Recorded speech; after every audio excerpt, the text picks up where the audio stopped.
इस वीडियो में science practice set paper देखने वाले हैं। यह वीडियो बीपीएससी ट्री 4.0 के लिए अत्यंत आवश्यक है, तो आप लोग लास्ट तक जरूर बने रहिएगा। तो चलिए शुरू करते हैं।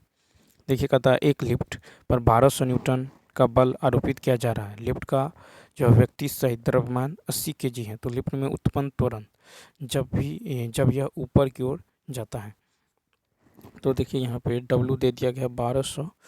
तो W बराबर कितना, 1200 न्यूटन। M दे दिया गया है आपको जो है 80 केजी, ठीक। और यहाँ पे ए निकालना है। जी का मान कितना है, 10 मीटर पर सेकेंड स्क्वायर, ठीक है। तो यहाँ से देखिए ऊर्जा यानी डब्लू बराबर क्या होगा, डब्लू बराबर एम इंटू जी प्लस ए, ठीक है। डब्लू बराबर एम इंटू जी प्लस ए यानी 1200 बराबर 80 इंटू 10 प्लस का ए, ठीक है। यानी यहाँ से ये कट जाएगा 15 से, तो ए का मान कितना होगा, 15 माइनस 10 यानी 5 मीटर पर सेकेंड स्क्वायर। यानी इसका राइट आंसर क्या होगा, तो तीसरा ऑप्शन। नेक्स्ट देखिए, कहता है कि किसी पिंड का जड़त्व आघूर्ण कार्यरत होता है जब यह घूर्णन गति में हो, ठीक है। तो मूवमेंट ऑफ इनर्शिया, जड़त्व आघूर्ण, तो घूर्णन करती हुई वस्तु में कार्यरत होता है जड़त्व आघूर्ण, ठीक है। यदि कोई वस्तु सीधी रेखा में गति करती है तो इसे रेखीय गति कहते हैं। देखिए, कहता है आसमान की ओर फेंका गया पत्थर पृथ्वी की ओर वापस क्यों आता है। 113 का होगा आपको दूसरा ऑप्शन। यानी एक बल होता है जो इसे भूमि की ओर खींचता है। तो ऊपर फेंकी गई वस्तु के नीचे आने का एकमात्र कारण गुरुत्व बल है जो पृथ्वी के द्वारा लगाया जाता है। पृथ्वी अपनी ओर गुरुत्व बल से किसी वस्तु को आकर्षित करती है। पृथ्वी पर गुरुत्व बल 9.8 मीटर पर सेकंड होता है। पृथ्वी का यह गुरुत्व बल पृथ्वी से 12 से 15 किलोमीटर की ऊंचाई तक होता है। नेक्स्ट, अतः पानी के किसी द्रव्यमान को 0 डिग्री से 10 डिग्री सेल्सियस तक गर्म जो है करने से उसके आयतन में क्या होगा, तीसरा ऑप्शन, घटने के बाद वृद्धि होने लगेगी, ठीक है। घटने के बाद वृद्धि होने लगेगी यानी तीसरा ऑप्शन। नेक्स्ट, फिर कह रहा है कि हमारे शरीर पर वायुमंडलीय का दाब बहुत होते हुए भी हम उसे महसूस नहीं कर पाते, क्योंकि तीसरा ऑप्शन, क्योंकि हमारे शरीर में रक्त का दाब वायुमंडलीय दाब से कुछ अधिक है। रक्त का दाब वायुमंडलीय दाब से अधिक है, इसलिए हमारा शरीर वायुमंडलीय दाब को सहन कर पाता है।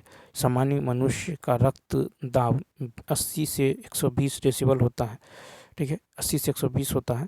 फिर वायुमंडलीय दाब का मान 30 से 40 डेसिबल होता है।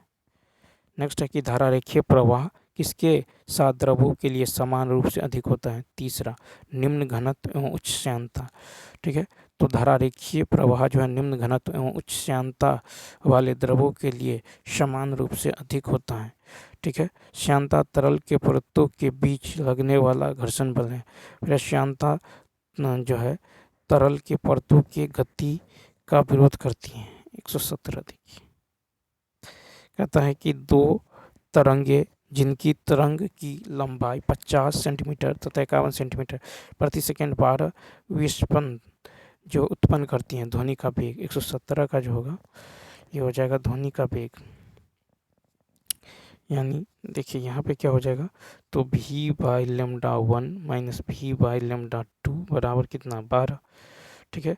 यानी यहाँ पे हो जाएगा v इंटू 1 बट्टा में 0.50, ठीक है, और -1 बाई 0.51 बराबर कितना है, 12। तो यहाँ से भी का मान आपको निकल जाएगा। यहाँ से भी का मान जो है निकल जाएगा कितना, 306 मीटर पर सेकंड। यानी यहाँ राइट आंसर होगा फर्स्ट। देखिए, कहता 5 ओम के 3 प्रतिरोध श्रेणी क्रम होकर जो 1.5 वोल्ट के सेल से श्रेणी क्रम से जुड़े हैं, परिपथ की धारा का मान क्या होगा, 118 में देखिए। तो आर टोटल जो हो जाएगा ये होगा 5 + 5 + 5 यानी कितना, 15 ओम। भी का मान है 1.5 वोल्ट। तो आई बराबर क्या होता है, भी बट्टा में आर, यानी कितना होगा 1.5/15, ठीक है, यानी 0.1 एम्पियर। तीसरा ऑप्शन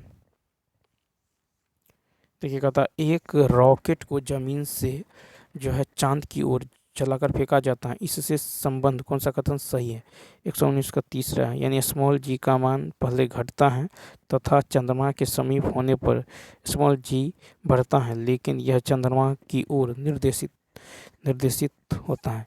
तो एक रॉकेट जो कि जमीन से जो चांद की ओर फेंका जाता है तो गुरुत्वाकर्षण का मान पहले घटता है तथा चंद्रमा के जो समीप होने पर जी का मान स्मॉल जी का मान बढ़ता है, लेकिन यह चंद्रमा की ओर निर्देशित होता है। 120 है, एक व्यक्ति 10 केजी एक कुएं से जो 5 मीटर गहराई पर स्थित है एक पुली के जो है प्रयोग द्वारा 120 न्यूटन के आयाम के उपयोग से खींचता है। यात्रिक या कथा यांत्रिक लाभ वेग अनुपात एवं क्षमता मशीन की निम्न है। तो यहाँ पे L बराबर होता है mg, यानी भार बराबर। तो यहाँ पे 10 × 10 कितना हो जाएगा 100 न्यूटन, ठीक है, कितना होगा तो ये हो जाएगा 100 न्यूटन। ई आयाम कितना है 120, तो यहाँ पे 120, तो यांत्रिक लाभ जो है क्या हो जाएगा L/E, यानी 100/120, 0.833, ठीक है। और वेग का अनुपात क्या होगा? तो वेग का अनुपात होगा आयास दूरी बट्टा में भार दूरी, ठीक है। तो यहाँ पे देखिए, यानी V/R बराबर क्या होता है I, यानी एकल पुली के लिए आयास दूरी बराबर होगा भार दूरी, ठीक है। और मशीन की क्षमता क्या होता है? तो मशीन की क्षमता होगा MA/VR गुना में 100, ठीक है, यानी 0.83 गुना में 100, यानी 83%, ठीक है। यानी यहाँ पे तीसरा। नेक्स्ट 121 देखिए, निम्नलिखित कथनों में से कौन सा सही है? तो यहाँ पे जो है तीसरा ऑप्शन देखिए, यानी यहाँ पे हो जाएगा B और C, ठीक है। क्या होगा B और C? तो देखिए, ठोस के कण की गतिज ऊर्जा को गर्म करने पर नहीं बदलता। ठोस के कण गतिज ऊर्जा को गर्म करने पर नहीं बदलता है, क्योंकि उनकी एक निश्चित स्थिति होती है। यह कथन क्या असत्य है? ठीक है, सत्य कथन है कि ऊर्ध्वपातन बनने की क्रिया तरल अवस्था से होकर बिना गैसीय अवस्थाओं का सीधे ठोस अवस्था में परिवर्तन होता है, ठीक है। उसके बाद है कि उच्च जो है सांद्रता वाले क्षेत्रों से निम्न सांद्रता की ओर कणों को गति विसरण, ठीक है, विसरण कहलाती है, ठीक है। तो ये भी क्या है सत्य है। अब देखिए क्वेश्चन नंबर नेक्स्ट है, दो अलग अलग वाद्य यंत्र जैसे गिटार हारमोनियम एक ही संगीत बजाते हैं, उनका उसकी ध्वनि अलग अलग सुनाई देती है, हालांकि वे एक ही आवृत्ति बजाते हैं, क्योंकि 122 का होगा तीसरा, क्योंकि उनके पास अलग अलग गुण हैं, ठीक है। तो ध्वनि की गुणवत्ता हमें समान आवृत्ति वाली दो ध्वनि तरंगों के बीच अंतर करने में मदद करती है। नेक्स्ट कहता है कि ध्वनि में डॉपलर प्रभाव उस समय नहीं सुनाई पड़ता जबकि ध्वनि का स्रोत प्रेक्षक व स्रोत की सीधे रेखा के लंबवत गणना करता हो। डॉपलर का प्रभाव लंबवत गणना देखिए, डॉपलर का प्रभाव लंबवत जो है लंबवत गमन में असर नहीं करता, अर्थात आवृत्ति में आभासी परिवर्तन जो है के द्वारा कान में सुनाई नहीं देता। तो यहाँ पे 123 का होगा तीसरा ऑप्शन, यानी ध्वनि का स्रोत प्रेक्षक व स्रोत की सीधे रेखा के लंबवत गमन करता है। फिर है Zn + H2SO4, ये बनाया है ZnSO4 + H2 अभिक्रिया में। तो यहाँ पे यदि आप देखें 124 का हो जाएगा तीसरा, यानी Zn+ का अवकरण हुआ है। तो यहाँ जो है जिंक की ऑक्सीकरण संख्या 0 से बढ़कर 0 से बढ़कर कितना हो रहा है +2, ठीक है, जबकि हाइड्रोजन की संख्या +1 से घटकर 0 हो रही है। अतः प्रतिक्रिया में जिंक का ऑक्सीकरण तथा हाइड्रोजन का अवकरण हो रहा है, ठीक है। नेक्स्ट क्वेश्चन देखिए, अतः बोहर के सिद्धांत के अनुसार चौथे ग्रह पथ में एक जो इलेक्ट्रॉन की कणीय गति 125 का दूसरा यानी 2h/π। तो बोहर के सिद्धांत के अनुसार जो अनुमेय कक्षाएं वे हैं इसके लिए कोणीय संवेग का मान h/2π यानी h क्या है 2π है। नेक्स्ट यहाँ पे होगा 2h/π। क्वेश्चन नंबर देखिए 126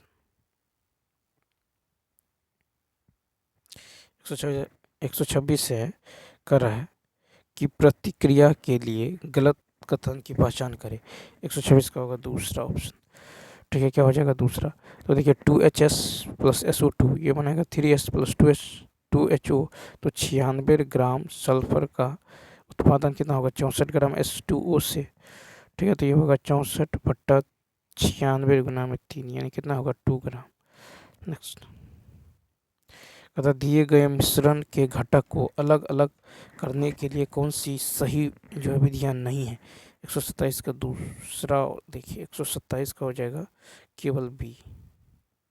ठीक है, तो देखिए फनल को अलग करके एसिटिक एसिड और जल का मिश्रण दिए गए मिश्रण के घटकों को अलग करने की सही विधि है। ठीक है, तो 127 का जो हो जाएगा देखिए यहाँ पे 127 का कह रहा है दिए गए मिश्रण के घटक को अलग करने के लिए कौन सी सही विधि नहीं है? तो 127 का दूसरा ऑप्शन यानी केवल बी, केवल बी। ठीक है, तो फनल को अलग करके एसिटिक एसिड और जल का मिश्रण जो है दिए गए मिश्रण के घटकों को अलग करने की सही विधि है। नेक्स्ट देखिए कहता आजकल पेट्रोल में शीशा नहीं मिलाया जाता, यह इसलिए कि शीशा रहित पेट्रोल प्रदूषण नहीं फैलाता। शीशा वायु से मिलकर लेड ऑक्साइड बनाता है जो जहरीला बनता है, जो जहरीला प्रदूषण है और हमारे तंत्रिका तंत्र को प्रभावित करता है। इसलिए पेट्रोल में शीशा नहीं मिलाते हैं। पहले शीशा का प्रयोग ईंधन के ईंधन यानी फ्यूल के अपस्फोटन को कम करने के लिए होता था। फिर कहता है कि 2 बीकर ए और बी में आयरन सल्फेट का घोल, बीकर ए और बीकर बी में क्रमशः तांबे और जस्ते के छोटे टुकड़े रखे जाते हैं। यह पाया गया है कि जस्ता पर एक जो भूरा रंग जमा होता है लेकिन तांबे पर नहीं। इस अवलोकनों में से यह निष्कर्ष निकाला जा सकता है कि तो यहाँ पे हो जाएगा फर्स्ट यानी जिंक अधिक सक्रिय धातु है। ठीक है, जिसके बाद लोहा और फिर तांबा आता है। तो जिंक ठीक है greater than iron greater than Cu। अब देखिए यहाँ पे सक्रियता का यह घटता क्रम है। तो Zn ठीक है Zn + FeSO4 ये बनाएगा ZnSO4 + Fe। Cu आयरन से अधिक सक्रिय नहीं है इसलिए कोई प्रतिक्रिया नहीं होती है। क्वेश्चन नंबर 130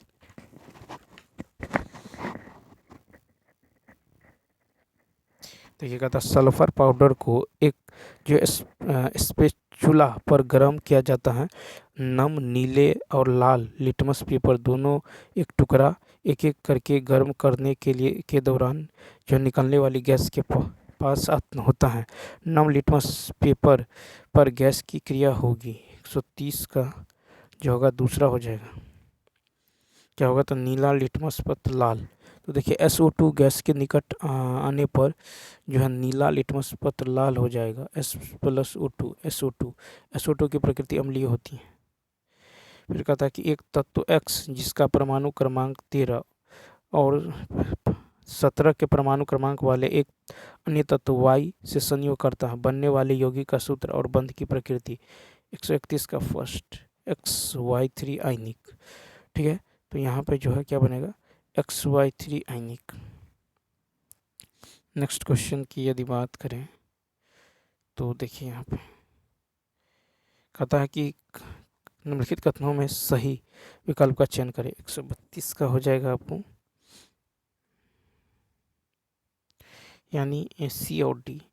क्या होगा? C और D। तो देखिए यहाँ पे जो है संभारिक का परमाणु भार समान और परमाणु क्रमांक भिन्न होता है। कार्बन और ऑक्सीजन सहसंयोजक बंध न बनते। फिर है कैल्शियम और आर्गन एक दूसरे के संभारिक हैं क्योंकि उनके परमाणु क्रमांक भिन्न होता है, उनके द्रव्यमान संख्या समान होती है। नेक्स्ट कहता है कि एक गैस में सटे अंडे जैसी गंध है, वह कैमोफोर विलयन को रंगीन परंतु अम्लीय विलयन को हरा कर देती हैं गैसें। 133 का जो हो जाएगा ये होगा तीसरा ऑप्शन यानी H2S। तो H2S गैस ज्वालामुखी से निकलने वाली गैसों में उपस्थित रहती हैं, इसमें सड़े अंडे जैसी गंध होती है। यह कैमोफोर विलयन को रंगीन परंतु अम्लीय K2CR2O7 विलयन को हरा कर देती हैं। नेक्स्ट 134 देखिए, 134 है कि दूध का दही में परिवर्तन। तो तीसरा ऑप्शन एक रासायनिक और अनुत्क्रमणीय परिवर्तन है। दही जमना एक रासायनिक परिवर्तन है, ठीक है, क्योंकि एक नया इसमें पदार्थ लैक्टिक एसिड बनता है। बनने वाले दही का मूल पदार्थ से अलग स्वाद होता है। साथ ही एक बार दही बन जाने के बाद उससे दोबारा दूध नहीं प्राप्त किया जा सकता। यह एक अपरिवर्तित जो है अपरिवर्तनीय परिवर्तन है। 135 देखिए, यदि x और y तत्व हैं और संयोजन पर यौगिक z बनाते हैं तब निम्नलिखित में से कौन सा कथन सत्य नहीं है। 135 का फर्स्ट, x और y के परमाणु एक समान है। x और y के परमाणु समान नहीं होने चाहिए, ठीक है, तो यहाँ पे ये असत्य। नेक्स्ट कहता प्लाज्मा झिल्ली फेफड़ों की कोशिकाओं की सीमा बनाती हैं, इसलिए कौन सा कथन प्लाज्मा के लिए सही है। तो यहाँ पे राइट आंसर होगा तीसरा ऑप्शन देखिए ABCD, क्या होगा BCOD, ठीक है। तो प्लाज्मा झिल्ली एक विशिष्ट जो पारगम्य झिल्ली है, न कि अर्धपारगम्य झिल्ली। जल प्राशरण द्वारा प्लाज्मा झिल्ली के आर पार चलता है, जबकि गैसें और Na+K+ जो आयन विषरण द्वारा प्लाज्मा झिल्ली के आर पार चलते हैं, ठीक। तो यहाँ पे हो जाएगा पानी जो है प्लाज्मा झिल्ली में प्राशरण द्वारा प्रवाहित होता है। O2 और CO2 विषरण द्वारा प्लाज्मा झिल्ली को पार कर जाते हैं। Na+K+ आयन जो है विषरण द्वारा प्लाज्मा झिल्ली को पार करते हैं। नेक्स्ट यूकैरियोटिक कोशिकाओं में कई जो है झिल्लीबद्ध उप कोशिकीय संरचना होती है, जिन्हें ऑर्गेनेल कहा जाता है। रिक्तिका का एक ऐसा अंग है जो जानवरों और पौधों की कोशिकाओं दोनों में पाया जाता है। रिक्तिका के लिए जो है कौन सा कथन सत्य है। 137 का यदि देखें तो यहाँ पे होगा देखिए तीसरा ऑप्शन यानी AB और D यानी कोशिका द्रव होता है, पादप कोशिका को तीक्ष्णता प्रदान करती है और रिक्तिका एमिनो एसिड शर्करा एसिड को संचित करती है। नेक्स्ट कहता है हृदय की मांसपेशियों के थकने का क्या कारण है। तीसरा ऑप्शन तो बड़ी संख्या में माइटोकॉन्ड्रिया की उपस्थिति। तो देखिए हृदय की मांसपेशी जीवन प्रयत्न निरंतर पंप करती हैं और थकान के लिए अत्यधिक प्रतिरोधी होने के लिए अनुकूलित होता है। कार्डियोमायोसाइट्स में बड़ी संख्या में जो माइटोकॉन्ड्रिया होते हैं, कोशिका का बिजली घर निरंतर एरोबिक श्वसन और यांत्रिक मांसपेशियों के संकुचन के लिए आवश्यक ATP उत्पादन को सक्षम करता है। नेक्स्ट फिर है कि द्विबीजपत्री पौधों में ग्राफ्टिंग संभव, लेकिन एक बीजपत्री में पौधा में नहीं। यह द्विबीजपत्री पौधे निम्नलिखित स्थितियों में से एक की उपस्थिति के कारण होता है। 139 का फर्स्ट यानी वलय में उपस्थित खुले संबंधी बंडलों की उपस्थिति के कारण। 140 नंबर देखिए कहता पेरेनकाइमा, कॉलेनकाइमा और स्क्लेरेनकाइमा पौधों में साधारण अस्थायी उत्तक के प्रकार है। निम्नलिखित में से कौन सा कथन जो कॉलेनकाइमा के लिए सही है। 140 का होगा जो है दूसरा यानी B और C, क्या होगा तो बहुत कम अंतरकोशिकीय स्थान और शंकुओं पर कोशिकाएं अनियमित रूप से मोटी हो जाती हैं, ठीक है। तो कॉलेनकाइमा उत्तक वर्ष 1839 में स्लाइडेन नामक वैज्ञानिक द्वारा दिया गया कहता है वे जीवित कोशिकाएं होती हैं जिनमें जीवित प्रोटोप्लाज्म और अक्षीय रूप से लंबी कोशिकाएं होती हैं। उसके बाद देखिए, उसके बाद जो है कहता है पेक्टिन, सेल्यूलोज और हेमिकेलुलोज के जमाव के कारण कोशिका भित्ति कोशिका के कोने की ओर जो मोटी हो जाती हैं। ठीक है, एक कोलेनकाइमा कोशिका में एक नन लिग्निफाइड कोशिका भित्ति होती है। नेक्स्ट कहता है कि जीनस पाइनस के पेड़ों को मार्सिलिया जीनस की तुलना में उच्च समूहों में रखा गया है क्योंकि निम्नलिखित एक विशेषता की उपस्थिति है। 141 का दूसरा, बीज की उपस्थिति। ठीक है, तो पाइनस जो है जिम्नोस्पर्म से संबंधित जिनमें नग्न बीज होते हैं, जबकि जो है मार्सिलिया टेरिडोफाइट्स से संबंधित होते हैं जिनमें बीज नहीं होते हैं। इन दोनों में जो संवाहक, उत्तक और विभेदित पौधों का शरीर होता है, लेकिन इन दोनों में पुष्प नहीं होते। निम्नलिखित में कौन जीवाश्म में सबसे अच्छी तरह से सुरक्षित रहता है? ए, परागकण जीवाश्म में अच्छी तरह से सुरक्षित रहता है। पराग कोश में अर्धसूत्रण द्वारा अगुणित परागकणों, जिन्हें माइक्रोस्पोर कहते हैं, की उत्पत्ति को जो है माइक्रोस्पोरोजेनेसिस कहते हैं। नेक्स्ट कहता है जब गोल बीजों वाले लंबे पौधे को झुर्रीदार बीजों वाले बौने पौधे के साथ जो संकरित किया गया था, F1 पीढ़ी में सभी संतान लंबे पौधे हुए जो बीज उत्पन्न किया। मेंडल के स्वतंत्र वर्गीकरण के नियम के अनुसार यदि F1 झुर्रीदार बीज उत्पन्न करने वाले पौधे के साथ संकरण कर दिया जाए तो कितने प्रतिशत जो वंश झुर्रीदार बीज उत्पन्न करेंगे? तो 143 का होगा। तीसरा 50%। ठीक है, तो कितना हो जाएगा? 50%। उसके बाद देखिए, यदि पृथ्वी के वायुमंडलीय में कार्बन डाइऑक्साइड अनुपस्थित हो तो पृथ्वी का क्या होगा? 144 का तीसरा, पृथ्वी जीवन रहित होगा। तो कार्बन डाइऑक्साइड में कार्बन जो एक ग्रीन हाउस गैस है जो पृथ्वी पर ऊष्मा बढ़ाने में कार्य करती है। ठीक है, कहता है कि यह पृथ्वी को ऊर्जा धारण करने में मदद करता है और यह सूर्य से प्राप्त करता है, इसलिए यह सभी जो है वापस अंतरिक्ष में नहीं जाता।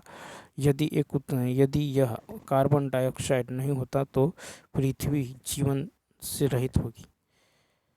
फिर है कि निम्नलिखित में से कौन भोजन में पिरामिड में ऊर्जा के प्रवाह को दर्शाती है? यदि इस पारिस्थितिकी तंत्र को तृतीय उपभोक्ता के लिए उपलब्ध जो इतना किलो कैलोरी की अंततः कितनी ऊर्जा प्राप्त होती है? 145 में यदि आप देखें तो पौधे कुल सूर्य के प्रकाश का केवल 1% हिस्सा प्राप्त करते हैं, इसलिए इतना का 1% कितना होगा? 1000 किलो कैलोरी। ठीक है, तो 145 का यदि देखें तो 145 का कितना होगा? 2, यानी 1 किलो कैलोरी।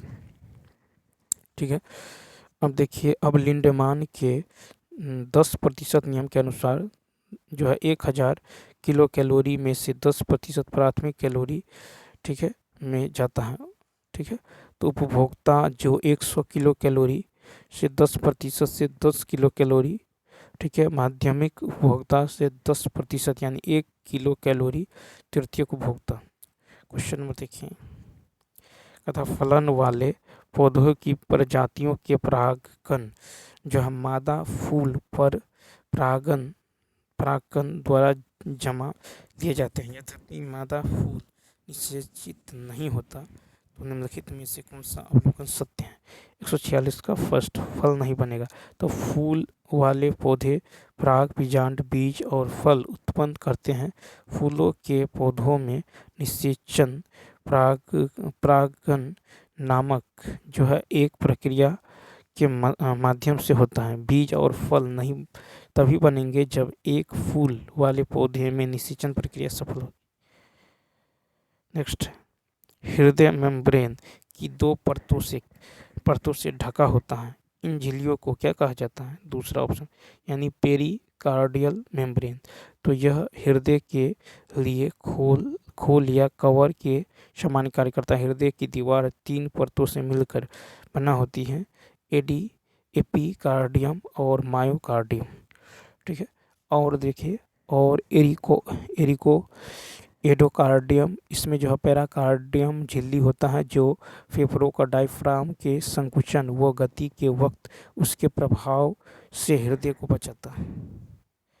नेक्स्ट है कि कौन सा यौगिक गुर्दे की पथरी का निर्माण करने वाला सर्वाधिक सामान्य यौगिक है? यह है कैल्शियम ऑक्जेलेट। तो किडनी स्टोन का जो है रीनल लिथिएसिस या कैलकुली भी कहते हैं, ये क्रिस्टल के बनने के कारण होता है। ये क्रिस्टल वृक्क में मूत्र मार्ग तक जाते हैं और वहाँ मूत्र त्याग करते समय बाहर निकल जाते हैं। ये स्टोन गुर्दे की पथरी के नाम से जाना जाता है, जिससे कैल्शियम ऑक्जेलेट के बने होते हैं। फिर है कि भूकंप लेखी एक ऐसा यंत्र जिसका उपयोग भूकंपों की तीव्रता मापने में किया जाता है। भूकंप लेखी में मुख्यतः हैं फर्स्ट कंपमान क्षर। तो तरंगों को सिस्मोग्राफ नामक एक उपकरण द्वारा रिकॉर्ड किया जाता है। यह उपकरण केवल एक कंपन करने वाली क्षर या जो पेंडुलम है जो झटके आने पर जो कंपन करना शुरू कर देता है। नेक्स्ट, चक्रवातों के महाविपदा प्रबंधन में निम्नलिखित में से कौन सा अहम भूमिका निभाता है? तो तीसरा ऑप्शन, यानी प्राथमिक प्रभावी पूर्व सूचना तंत्र। तो देखिए, पूर्व चेतावनी प्रणाली खतरों की निगरानी, पूर्वानुमान और भविष्यवाणी, आपदा जोखिम मूल्यांकन, संचार और तैयारी गतिविधियों की प्रणालियों और जो प्रक्रियाओं की एक जो है एकीकृत प्रणाली है जो व्यक्ति, समुदाय, सरकार, व्यवसाय और अन्य लोगों को खतरनाक घटनाओं से पहले आपदा जोखिम को कम करने के लिए समय पर कार्रवाई करने में सक्षम बनाती हैं। तो चलिए दोस्तों, इस वीडियो में इतना ही। यदि यह वीडियो अच्छा लगा हो तो लाइक, शेयर और सब्सक्राइब करना न भूलिए। मिलते हैं नेक्स्ट वीडियो में। Thanks for watching.